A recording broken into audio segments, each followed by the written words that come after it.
Salut tout le monde, aujourd'hui nouvelle vidéo du format Ça bouge où on parle des manifestations, des blocages, etc. qu'il y a partout en France. Et aujourd'hui c'est le 1er mai, du coup on va faire un tour un peu plus calme que d'habitude. Et on va notamment s'intéresser à 4 villes où on a eu des retours directs de gens qu'on connaît là-bas. Donc on a eu des retours de Brest, de Reims, de Strasbourg et de Paris. Du coup on va vous raconter ça. Mais avant ça on va essayer de parler un peu vite fait globalement de ce qui s'est passé dans le 1er mai en prenant un petit peu des exemples de partout ce qui s'est passé en France. Et surtout on va essayer de comprendre qu'est-ce qu'on va pouvoir faire pour la suite parce que c'est des questions que beaucoup de personnes se posent et qu'on va essayer de répondre dans cette vidéo. Alors on va commencer avec Dijon où il y a eu beaucoup ces ambiances là un peu partout en France et vous voyez il y a énormément de personnes. On n'est pas sur un record de mobilisation qu'on a pu avoir avec jusqu'à 3 millions de personnes partout en France, mais on est sur une manifestation qui est très suivie et ça partout en France. Et notamment évidemment vu qu'il y a du nombre des gens qui avant la réforme retraite n'allaient pas en manifestation et donc c'est le 1er mai. Alors évidemment, après, tu as des violences policières, etc. Vous avez vu vos images, mais il y a quand même des réactions qui me fument. Tu vois, tu as des gens qui sont censés être l'opposition, tu vois, qui sont censés vouloir justement contester Emmanuel Macron et toute sa politique, genre Marine Le Pen, qui dit « Nous ne sommes plus face à des violences, mais à des tentatives d'assassinat face aux forces de l'ordre. » Alors que les forces de l'ordre, eux, quand ils nous visent en pleine tête avec des LBD, ça, c'est des tentatives d'assassinat aussi.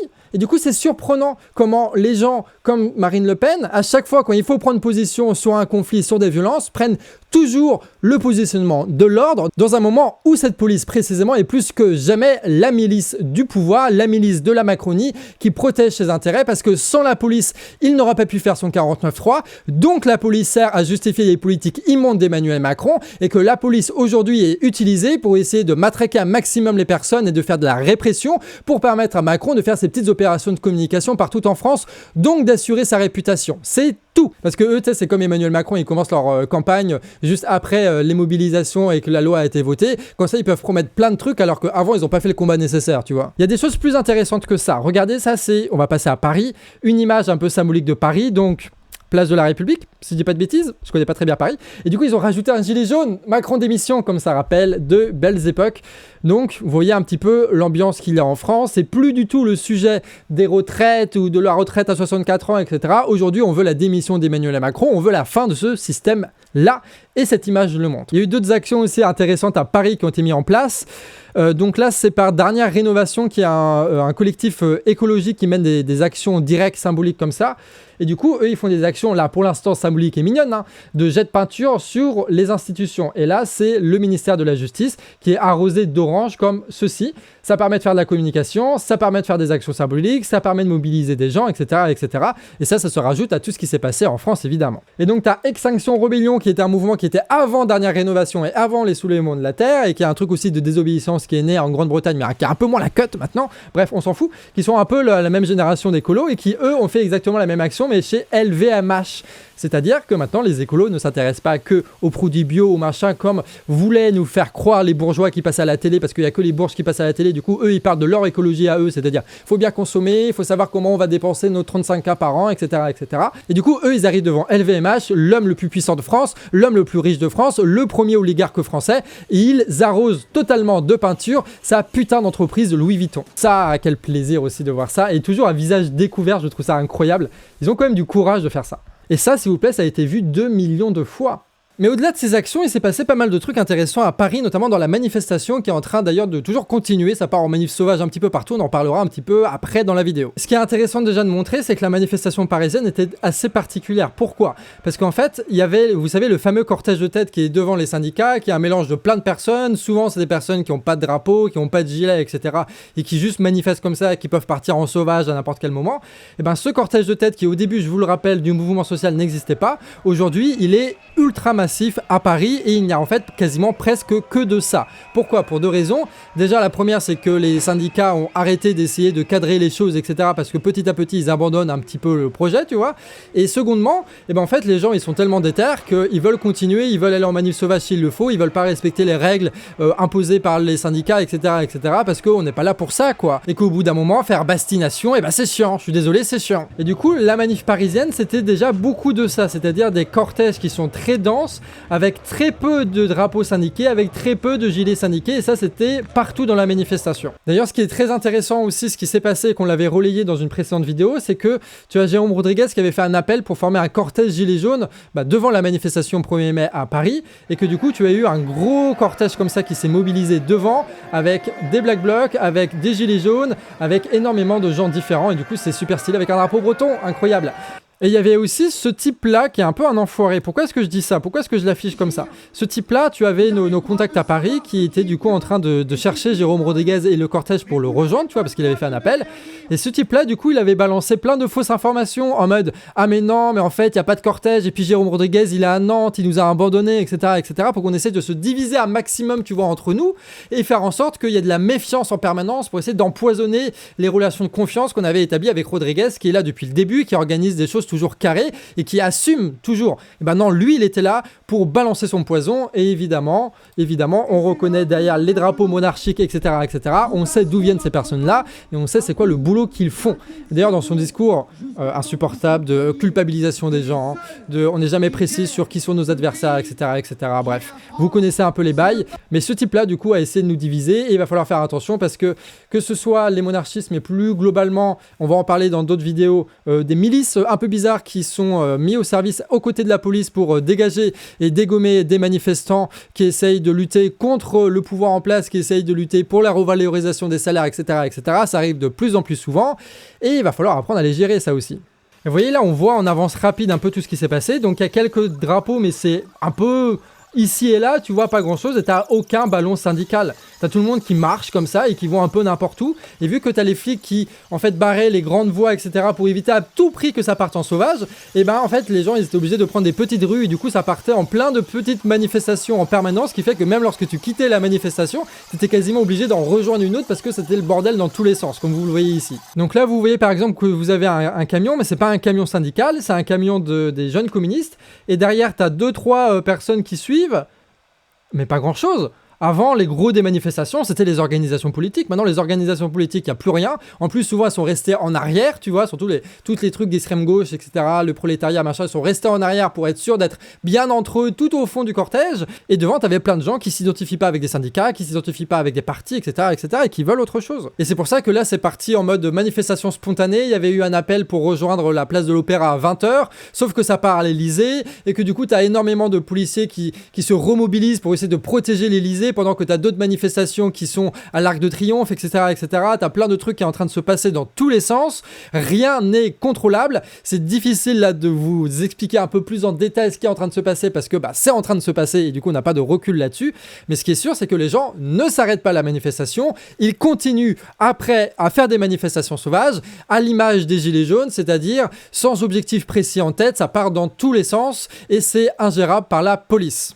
Il y a des défauts, ça veut dire que du coup c'est difficile de faire quelque chose de concret là-dessus, mais au moins ça montre qu'il y a une colère qui est là, et c'est un peu l'image de partout en France. Il y a une colère qui est là, qui est forte, on est là en manifestation à l'appel de l'intersyndicale, mais on veut plus que ça, et dès qu'on peut se saisir d'autres choses, on le fait, et c'est ce qui est en train de se passer avec les manifs sauvages. La première ville dont on va parler un peu en détail, ça va être Brest. Et Brest, il y a eu des choses qui étaient très intéressantes qui sont passées là-bas aujourd'hui, notamment au niveau de la gare de Brest, qui est donc un peu excentrée du centre-ville, si vous connaissez un petit peu le coin. Et du coup, ils ont mis une grande banderole, la résistance, etc., avec des pancartes, etc. Du coup, c'était un peu stylé. Et il y a eu le rassemblement donc, de l'intersyndicale qui est après parti en manifestation, que là, vous voyez, c'est le tout début. Et l'un des principaux problèmes qu'on nous a fait remarquer durant cette manifestation-là, et qui est peut-être en commun avec d'autres villes, c'est que, en fait, le parcours était ridiculeusement petit. Et qu'en fait, il commençait avec une prise de parole pas ouf, comme vous avez vu, et finissait très rapidement avec les chapiteaux des syndiqués, et puis avec les barbecues des syndicats, tu vois, en mode, voilà, on a fait notre promenade, maintenant on peut manger, et puis partir. Voilà. Et pourtant, comme vous le voyez sur ces images, il y avait quand même un sacré paquet de monde. Il y avait moyen avec ça, d'essayer d'organiser des collectifs ou d'essayer de bloquer quelque chose ou je ne sais quoi, de faire une action avec tous ces gens qui sont là. Du coup, l'intersyndicale a décidé, non, on ne fait pas ça, on fait plutôt des barbecues. Ce qui pose problème parce que ça fait quand même 3 mois qu'on fait que des marches comme ça et qu'à un moment donné, il va falloir accélérer un petit peu parce que juste marcher, ça va pas suffire. Donc je trouve que Brest, c'est un peu le symbole de la position qu'a pris l'intersyndicale au fur et à mesure de ce mouvement-là, c'est-à-dire de prendre la responsabilité d'organiser des grosses manifestations et de tenir et de cheffer un petit peu toute cette contestation sans en assumer les conséquences, c'est-à-dire aller plus fort et aller plus vite si le gouvernement résiste et ne veut pas céder aux revendications de l'intersyndicale. Surtout que je sais pas si vous avez vu un peu cette intervention de Laurent Berger, donc Laurent Berger qui est pour encore quelques semaines le secrétaire général de la CFDT, donc qui fait partie de l'intersyndicale. Regardez ce qu'il dit. Mais je le dis très clairement, la CFDT ne sera ni dans l'activisme, ni dans les actions coup de poing, ni dans le fait d'emmener les travailleurs dans le mur en leur faisant croire qu'on pourrait faire en sorte que le président de la République qui a promulgué ces lois la retire. Pour autant, je crois qu'on a intérêt à continuer de travailler en intersyndical sur la question du travail, pour regarder les décrets, comment ils vont s'appliquer. Il y a des rendez-vous le 8 juin, notamment à l'Assemblée nationale, avec le groupe Lyot qui veut déposer une proposition de loi pour abroger cette loi. Donc vous voyez, il y a encore des... Donc voilà, en gros, l'objectif de la CFDT, c'est d'abandonner sur la réforme retraite et d'essayer de négocier avec Macron sur les prochaines lois qui vont venir en espérant que ça va passer à l'Assemblée nationale après tout ce qui s'est passé. Le 49.3, le 47.1, les violences policières, les mensonges, les allocutions, etc., etc. Ils reviennent sur un discours comme ça et du coup, on sent un peu partout en France qu'il y a beaucoup de gens qui sont dans les manifestations, tu as beaucoup de gens qui sont en colère, et tu as l'intersyndicale qui portait ce truc-là jusque-là, qui essaye en fait d'acter un peu la défaite et de se débarrasser un petit peu du bébé qui devient un peu gênant parce que un peu incontrôlable, etc. Du coup, nous, on va reprendre notre boulot de syndicat, on va juste négocier avec le gouvernement, on va essayer d'encaisser à maximum les cartes qu'on a réussi à choper ici et là en manifestation, et on s'arrête ici. Tu as quand même à Brest l'AG des luttes qui organise quand même des choses, donc si vous êtes intéressé, vous avez ici un peu des horaires pour vous organiser, etc., etc. Mais ce n'est pas comme ça que ça se passe partout, parce que tu as des villes qui ont profité justement des manifestations et des blocages pour former des collectifs et qui peuvent aujourd'hui mener des actions indépendamment de ce que dit l'intersyndicale, de Laurent Berger, etc., etc. Et du coup, c'est nous qui décidons dans nos propres organisations de ce qu'on veut faire, de avec qui on veut le faire, de avec quelles revendications on y va et de comment on le met en place. Et c'est exactement ce qui s'est passé à Reims pendant ce 1er mai. Alors, ceux qui suivent la chaîne du Canard connaissent un petit peu le collectif à Reims qui s'appelle les Gaulois réfractaires. Ils s'appellent les réfractaires, mais avant qu'ils connaissent Canard. Donc, c'est juste Gaulois réfractaires par rapport à ce que disait Macron. Fut un temps, tu sais, une traité de Gaulois réfractaires. Du coup, ils ont repris ça pour former un collectif. C'est issu des Gilets jaunes, mais aujourd'hui, c'est beaucoup plus large que ça. Et ils organisent tout un tas d'actions de plus en plus grandes. Au début, c'était juste participer à des manifestations. Après, participer à des blocages. Puis après, organiser des manifestations, organiser des blocages, organiser des réunions. Et nous, on suit toute cette aventure depuis à peu près le début. Et sur une des dernières vidéos du Canard que vous avez été pas mal à voir d'ailleurs, vous avez pu assister à une des manifestations sauvages qui se faisaient là-bas. Donc en gros, l'idée c'est que tu as la manifestation intersyndicale qui est assez intersyndicale, c'est-à-dire il se passe pas grand-chose, et puis à un moment donné, dans cette vidéo, on voit que le cortège de tête se détache, et que du coup, ils partent en manif sauvage pour essayer de bloquer l'autoroute, sauf que c'était un peu compliqué, parce qu'ils ont pris du temps, parce que, etc., etc. Du coup, les policiers étaient là, ils ont balancé de la lacrymogène, on n'a pas pu rejoindre l'autoroute pour la bloquer, et du coup, on s'est réunis devant la mairie, puis après devant la maison des syndicats, tu as Scotty qui a fait un discours, et la suite que vous ne savez pas, c'est que suite à ça, il y a eu beaucoup de prises de contact qui ont été faites, beaucoup de réunions qui ont été mises en place par le collectif Les Gaulois réfractaires, et que du coup, là, pour le 1er mai, ils étaient beaucoup mieux organisés parce qu'ils ont fait toutes ces réunions, parce qu'ils ont fait toutes ces prises de contact. Et du coup, là, ce qui s'est passé, c'est qu'au lieu d'aller directement sur l'autoroute en prenant son temps, etc., en annonçant le truc, ils ont fait plein de zigzags comme ça en permanence, jusqu'au moment où ils ont réussi à trouver un petit endroit pour prendre l'autoroute, et là, ils ont décidé de bloquer. Mais pas n'importe comment, parce que tu as une des personnes qui a participé à tous les blocages qui avaient été faits par les Gaulois réfractaires, qui a donc mis en place un blocage filtrant comme ils avaient appris à le faire sur les ronds-points avec les syndiqués, avec les Gaulois réfractaires, avec Didier, comme on a vu dans les précédentes vidéos. Et du coup, c'est l'expérience des actions menées précédemment qui ont permis du coup là de déjouer les forces policières et en plus de bloquer l'autoroute pendant 20 à 30 minutes pendant que tu en as d'autres qui étaient en train de faire une énorme pancarte comme ils avaient appris à le faire aussi dans les réunions des jours qui précèdent. Et tout ça alors que Scotty, qui avant dirigeait un petit peu la manifestation comme on l'avait vu dans la vidéo, était absent parce que lui il était dans la lacrymo à Paris, etc., etc. Parce que c'est ça aussi un collectif, c'est plein de gens qui sont suffisamment intelligents, suffisamment autonomes pour faire ce qui est nécessaire, et c'est ce qu'ils ont fait à Reims. Du coup, ça montre quoi ? Ça montre que quand on a un collectif, Quand on se met à se parler entre nous, quand on se met à se partager des expériences et à créer des actions pour se créer des nouvelles expériences, et ben en fait, jamais les choses ne se répètent parce qu'on est constamment en train d'apprendre et on est constamment en train de grossir. Et que du coup, les actions qui étaient impossibles avant, par exemple, bloquer l'autoroute, le deviennent parce qu'il y a ces collectifs qui sont là, parce qu'il y a ces réunions qui sont là, parce qu'il y a des gens qui savent le faire, tu vois, et parce qu'il y a eu les erreurs, et du coup, on a appris nos erreurs, etc. Du coup, ces actions deviennent possibles. Et ça, c'est un premier aperçu de qu'est-ce qu'on doit faire. On doit former ces collectifs-là pour apprendre de nos erreurs et pour être capable de mener des actions sans attendre l'autorisation de qui que ce soit. Parce que c'est facile de dire que l'intersyndicale n'a pas fait ci, l'intersyndicale a eu telle stratégie qui nous a empêché de faire machin. Mais en réalité, on peut faire les choses. Il faut juste un peu de méthode, un peu de détermination et être conscient que même si on part à deux, comme ils ont fait les Gaulois réfractaires, grosso merdo, tu avais Scotty et Didier qui se sont dit tiens, si on faisait des trucs, au final, avoir un collectif qui est capable de mener des actions que les syndicats aujourd'hui ne sont plus capables de mener. Par contre, il y a un problème qu'on nous a relevé, c'est que pendant les réunions là à Reims, tu as pas mal de personnes qui disaient ok, donc on veut régler plein de problèmes différents, l'inflation, l'écologie, la guerre, tout ça. Et donc il faut prendre le pouvoir pour ça. Il faut prendre le pouvoir pour qu'on puisse décider et dégager véritablement cette putain d'oligarchie financière de merde, qu'on arrive à véritablement contrôler cette économie et que ce soit pas juste le capitalisme, les marchés, le fric qui décident de tout. Ok, très bien.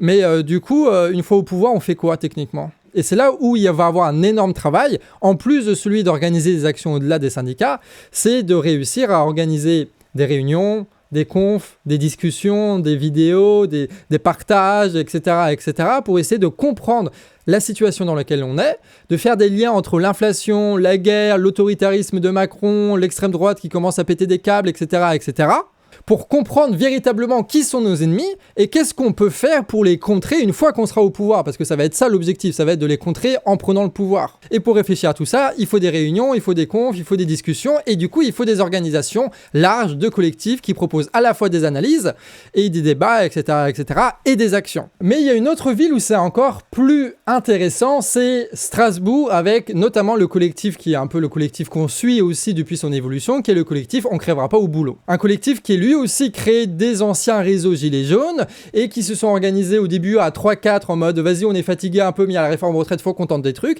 et petit à petit ils ont fait des tracts qui ont été médiatisés, qui ont été partagés partout en France, ils ont fait leur première manif, ils ont fait leur premier cortège, ils ont fait leur première réunion, nous on a pu assister à ça, c'était trop bien, et puis ils ont continué, et aujourd'hui ils participaient à la manifestation du 1er mai et c'était incroyable là-bas. Alors déjà il y avait pas forcément énormément de monde, il y avait entre 10 000 et 20 000 personnes, ce qui est correct pour Strasbourg, mais surtout c'était très dense, et le cortège de tête, encore une fois ce fameux cortège de tête, il faisait plus de la moitié de la manifestation. Donc ça veut dire que tu avais plus de la moitié des personnes qui étaient en dehors du cadre syndical et qui étaient là pour essayer de faire des trucs qui sont intéressants, et pas forcément de la violence ou des trucs comme ça, parce que les profils du cortège de tête, encore une fois à Strasbourg, c'était pas juste des gros black blocs, etc. T'avais même pas de blocs là-bas, c'est des gens aussi, des gens normaux, tu vois, des gens avec leur famille, etc., et qui sont là juste pour essayer de faire autre chose dans ces manifestations que de suivre des ballons syndicaux avec des slogans un peu nuls, quoi. Et du coup, tu as eu un carnaval qui a été mis en place là-bas et qui avait une sacrée gueule. Comme vous pouvez voir, il y avait un côté très festif qui était là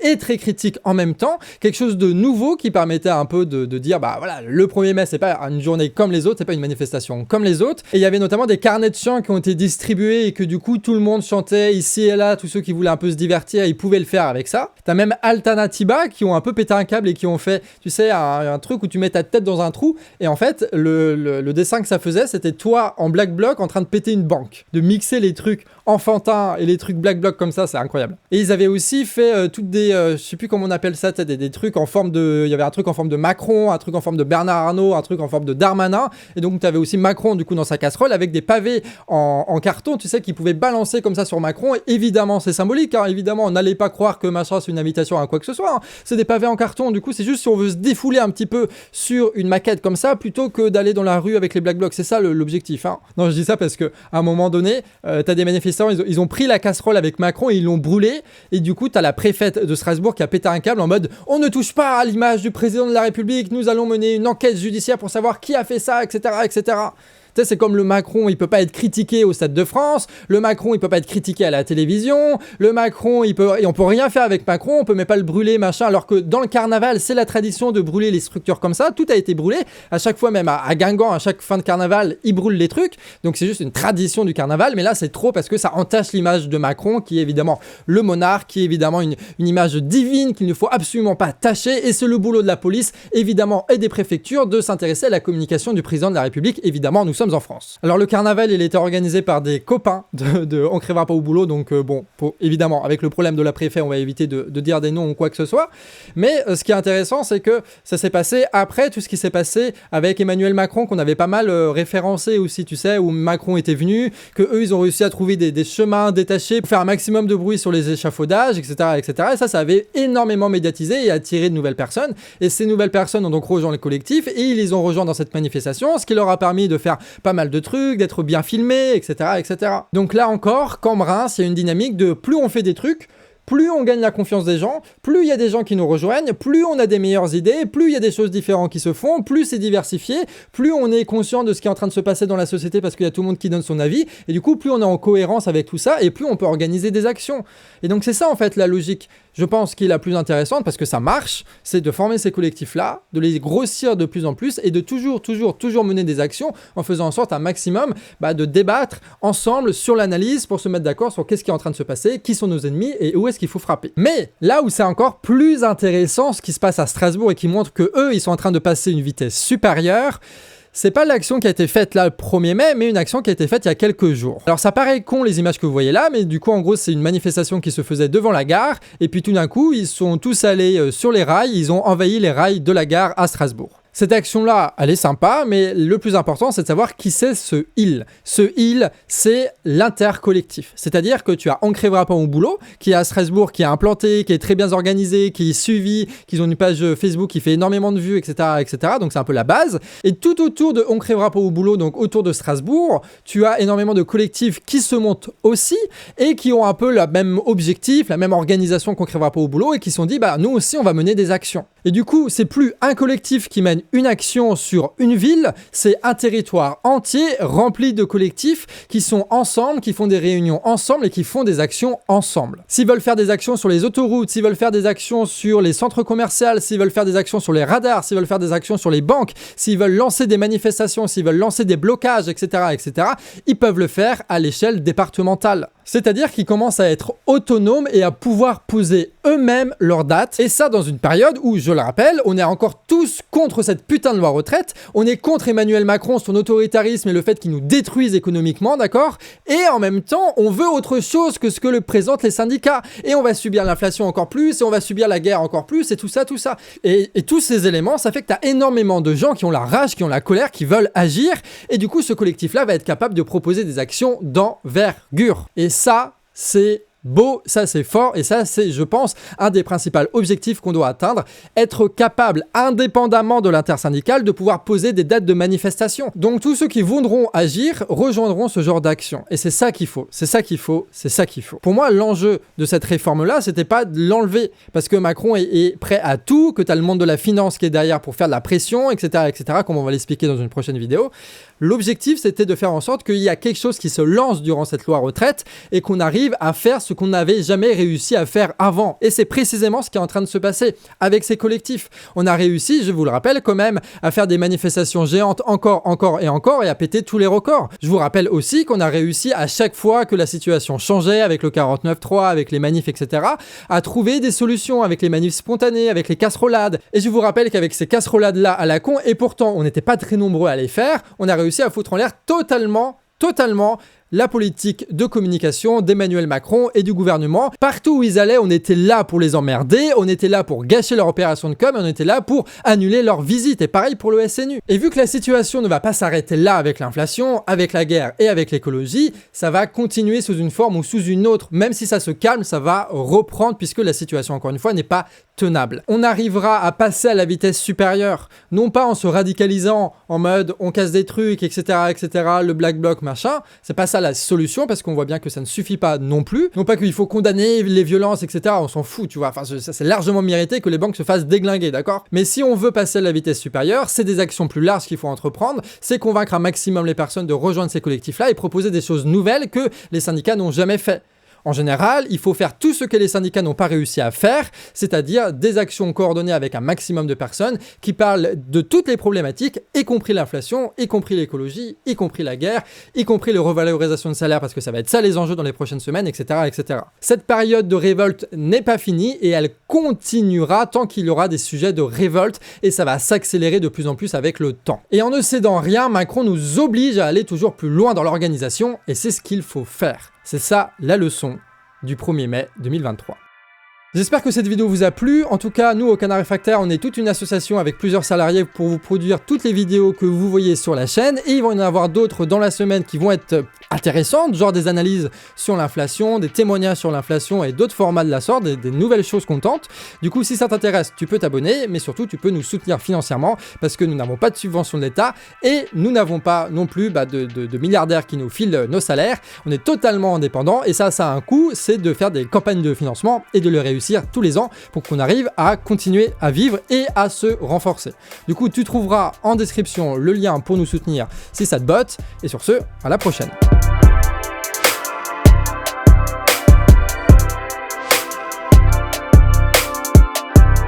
Quack.